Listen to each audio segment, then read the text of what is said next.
Hello दोस्तों। आज की ये कहानी सिर्फ कहानी नहीं, आपके मन से हर डर, हर तनाव और हर रोग को मिटाने वाली दवा है। इसलिए वीडियो को आखिर तक जरूर देखिएगा। एक भी सेकंड मिस किया तो इसका असर आधा हो जाएगा। रात का समय था, हवा में हल्की ठंडक थी और चांद आसमान में अपनी शीतल रोशनी बिखेर रहा था। एक छोटा सा गांव था, शांत, सरल और प्रकृति से घिरा हुआ। उस गांव में एक बुजुर्ग भिक्षु रहते थे, जिनका नाम था आनंदव बुद्ध। कहा जाता था कि उनके पास ऐसी बुद्धि है जो सिर्फ शरीर ही नहीं। गांव के लोग अक्सर अपनी परेशानियां, दुख, दर्द और बीमारियां लेकर उनके पास आते, और आश्चर्य की बात यह थी कि सिर्फ कुछ पल उनके साथ बैठने से ही लोगों का दर्द आधा हो जाता। एक रात गांव का एक युवक राघव बहुत परेशान होकर उनके पास पहुंचा। उसका शरीर तो ठीक था, लेकिन उसका मन बहुत बीमार था। चिंता, डर, बेचैनी और नींद तो जैसे उससे नाराज हो गई थी। राघव बोला, गुरुजी, मुझे लगता है जैसे मैं हर दिन अंदर से टूट रहा हूं। लोग कहते हैं आप एक कहानी सुनाते हैं जिसे सुनकर मन हल्का हो जाता है। कृपया मुझे भी वह कहानी सुनाइए, मैं बहुत थक गया हूं।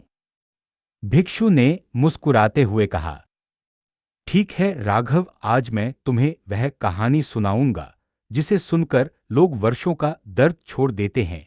यह कहानी सुनते सुनते नींद अपने आप आ जाती है और मन के सारे रोग पिघल जाते हैं। राघव उनकी शरण में बैठ गया और कहानी शुरू हुई। चापाकार, चंद्र, दीप और अंधेरा। हीलिंग कहानी। बहुत समय पहले एक जंगल में एक छोटा सा दीप रहता था। हाँ, एक दीप पर वह इंसानों जैसा चेतन था। उसे लगता था कि वह दुनिया को रोशन करने के लिए पैदा हुआ है।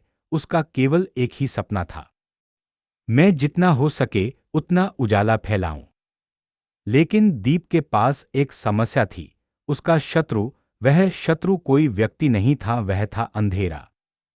जब भी दीप जलने की कोशिश करता, अंधेरा चारों ओर से उसे घेर लेता और वह कांपने लगता।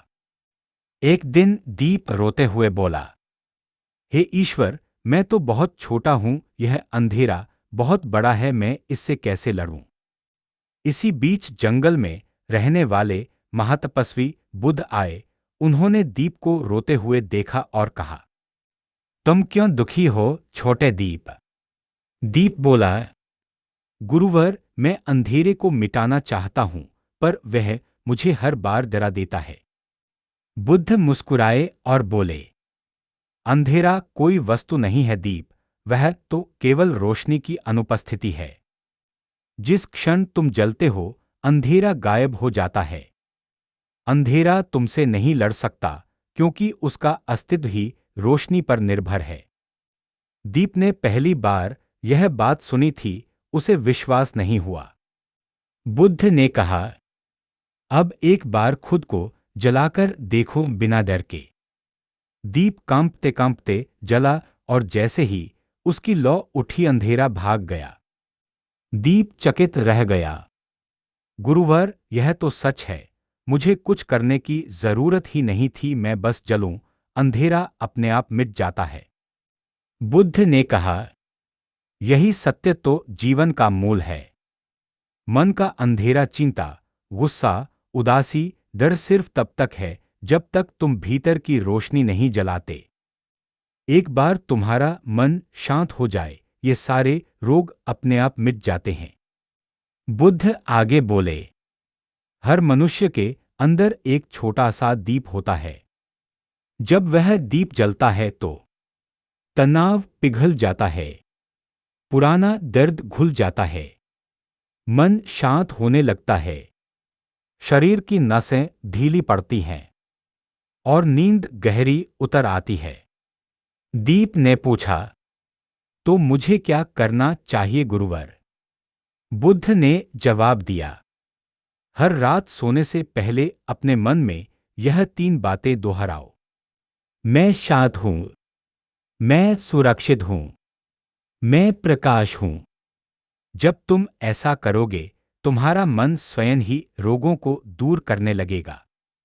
दीप ने वैसा ही किया और फिर कभी नहीं डरा। उसकी छोटी सी लौ ने पूरे जंगल को रोशन कर दिया। चापाकार चंद्र राघव पर प्रभाव। कहानी पूरी हुई तो राघव की आंखों में हल्का सा पानी आ गया। मन का भारी बोझ जैसे हवा हो गया था। उसे महसूस हुआ कि जैसे उसका सीना हल्का हो रहा है, सांसें शांत हो रही हैं और मन में एक गर्माहट फैल रही है। गुरुजी, मैं समझ गया, राघव बोला। मैं अंधेरे से लड़ नहीं रहा था, मैं खुद को जलाना भूल गया था। भिक्षु ने मुस्कुराकर कहा, जब मन में रोशनी होती है तो कोई रोक टिक नहीं सकता। उस रात राघव ने पहली बार वर्षों बाद गहरी, शांत और निर्भय नींद ली। चापाकार चंद्र, आज रात आप भी यही करें।